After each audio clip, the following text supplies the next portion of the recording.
नमस्कार दोस्तों। 10 नवंबर 2025 शाम 6:45 दिल्ली में रेड फोर्ट के पास मौजूद सुनहरी मस्जिद पार्किंग लॉट से एक Hyundai i20 की गाड़ी बाहर निकलती है। ये गाड़ी लाल किले के यू टर्न लेकर सीधा उसके सामने वाली सड़क पे आती 6:52। ये बहुत धीरे धीरे चलकर एक रेड लाइट पर आकर रुक जाती है। ये वाली red light Lal Qila metro station के गेट नंबर 1 से बहुत नजदीक थी और कुछ ही सेकंड बाद दोस्तों एक बहुत बड़ा धमाका होता है। ये धमाका इतना बड़ा था कि इससे आसपास की कम से कम 6 गाड़ियां और 3 ऑटो रिक्शाज में आग लग जाती है। है। स्ट्रीट लाइट फूट जाती है और मेट्रो का शीशा टूट जाता है। मेट्रो स्टेशन पे लगा ग्लास का शीशा। गाड़ियां जो और दूर खड़ी थी उनके तक शीशे टूट जाते हैं और जो गाड़ियां इस धमाके के पास थी उनका मलबा 150 मीटर दूर जा। जिस वक्त ये ब्लास्ट हुआ, चांस की बात है कि उस समय दो अलग अलग लोग फिल्मिंग कर रहे थे, तो ये दो रियल वीडियो हमारे पास उपलब्ध है। एक तो आपने पहले देखा हुआ है और एक और मैं दिखा रहा हूँ। अगर इनको स्लो मोशन में देखोगे तो ये समझ आएगा कि ब्लास्ट कितनी तेज हुआ था। कि ब्लास्ट कितनी तेज हुआ था। वहां पर जो लगे हुए पेड़ थे उनकी वो भी हिल गए थे। कैमरे में जो कुछ दिख रहा था सब कुछ हिल गया। इतना बड़ा पेड़ तक हिल गया। वहां मौजूद शॉपकीपर्स का कहना है कि तेज आवाज उनने पहले कभी नहीं सुनी थी। बहुत भयंकर धमाका, बहुत जोर से आवाज थी। ऐसी आवाज हमने पहले नहीं सुनी।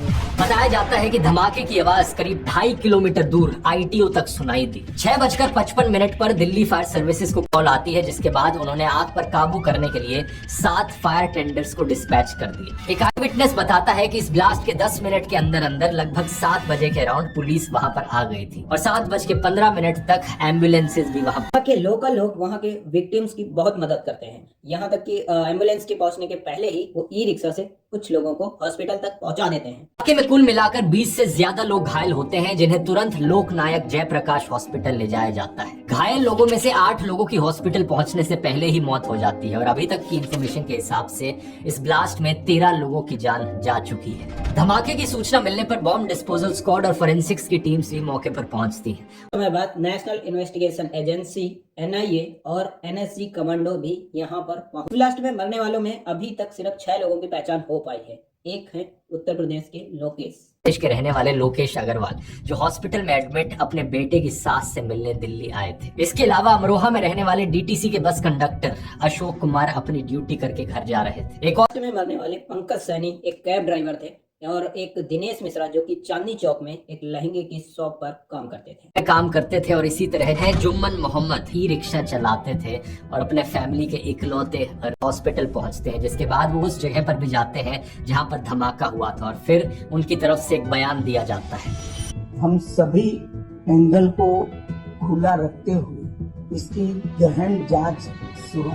सोर्सेज के हवाले से इंडियन मीडिया में कई सारी खबरें चल रही हैं, मगर आपको तो इंडियन मीडिया की क्रेडिबिलिटी पता ही है। हो सकता है कि आने वाले टाइम में इस वीडियो को वो अपने बातों को नकार। टाइम्स ऑफ इंडिया ने सोर्सेज के हवाले से बताया है कि इस Hyundai i20 गाड़ी का नंबर प्लेट था HR26CE7674। द हिंदू को सोर्सेज ने बताया कि इस गाड़ी का ओनर मोहम्मद सलमान था, जो हरियाणा के गुड़गांव में रहते। जब सलमान को डिटेन किया तो पता चला कि ये गाड़ी उसने ओखला के रहने वाले देवेंद्र को भेज दी थी और देवेंद्र ने ये गाड़ी सार यहाँ पर एक पुलवामा में रहने वाले तारिक का भी। हालांकि ऑफिशियली अभी तक ये नहीं कहा गया है कि ये एक आतंकी हमला है, लेकिन जांच एजेंसियां इसको कई सारी चीजों में जोड़कर चल रही हैं और इसे एक आतंकी हमले के रूप में ही देखा जा रहा है। में यूएपीए के तहत एफआईआर दर्ज कर दी है, जिसका इस्तेमाल आतंकवाद से संबंधित मामलों में ही होता है। और दूसरा, भूटान के दौरे पर गए प्रधानमंत्री मोदी ने अपने भाषण में इसे एक साजिश बताया है और जल्द ही कार्रवाई करने का भरोसा दिया है। षड्यंत्रकारियों को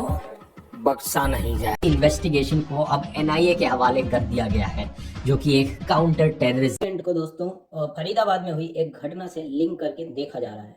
जो हरियाणा पुलिस और जम्मू कश्मीर पुलिस ने एक ज्वाइंट ऑपरेशन के तहत जम्मू कश्मीर के 2 डॉक्टरों को गिरफ्तार किया था 10 नवंबर के। ये डॉक्टर्स पाकिस्तान के आतंकी संगठन जैश ए मोहम्मद और अलकायदा से जुड़े अंसर गजवातुल हिंद यानी AGH के लिए काम कर।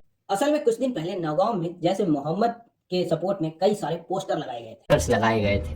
इन पोस्टर्स पर पुलिस और तो इसमें काजीगुंड के डॉक्टर आदिल मजीद रादर का नाम आया, जो उस वक्त उत्तर प्रदेश के सहारनपुर में एक हॉस्पिटल में काम कर रहा था। आदिल को सहारनपुर से गिरफ्तार किया जाता है और पता चलता है कि पिछले साल के गवर्नमेंट कॉलेज में काम करता था और जब पुलिस ने इसके इन्वेस्टिगेशन किया तो इसके लॉकर में एक AK-47 राइफल बरामद हुई। फिर आदिल के जरिए पुलिस पुलवामा में रहने वाले डॉक्टर मुजाम्मिल अहमद गनाई तक पहुंची, जो अभी फरीदाबाद की अल फाला यूनिवर्सिटी एंड हॉस्पिटल में पढ़ाता था। यहाँ पर एक बात तो तय थी कि कोई बड़ी साजिश रची जा रही थी।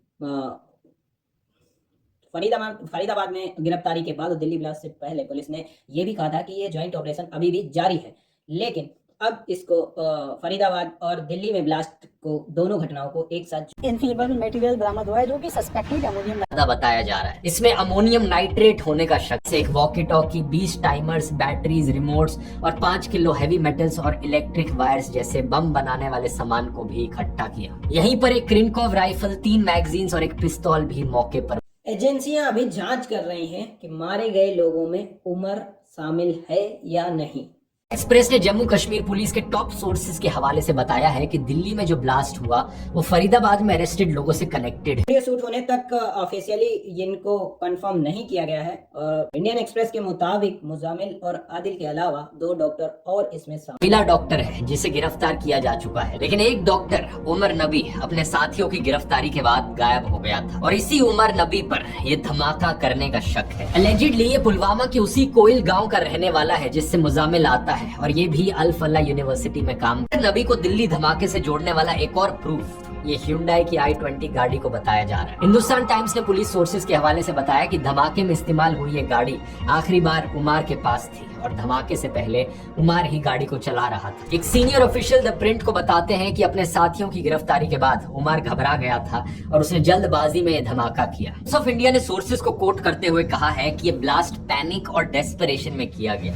ये बॉम्ब लूजली असेंबल्ड था और पूरी तरह से डेवलप नहीं हुआ था, जिसकी वजह से इसका लिमिटेड इम्पैक्ट रहा और कोई शार्पनल नहीं मिले। उनके अनुसार उमर ही इस गाड़ी को चला रहा था और इस ब्लास्ट के एक्सप्लोजिव्स उसी तरह के हैं जैसे फरीदाबाद रेड्स में। जांच कर रही हैं कि मारे गए लोगों में उम्र शामिल है या नहीं। इसके लिए उमर की मां का DNA सैंपल लिया गया। 13 मासूम लोगों की जान चली गई, कितने परिवार उजड़। ऐसी घटनाओं के बाद जो सबसे जरूरी चीज है वो ये है कि ऐसे अपना धैर्य और साहस बनाए रखें।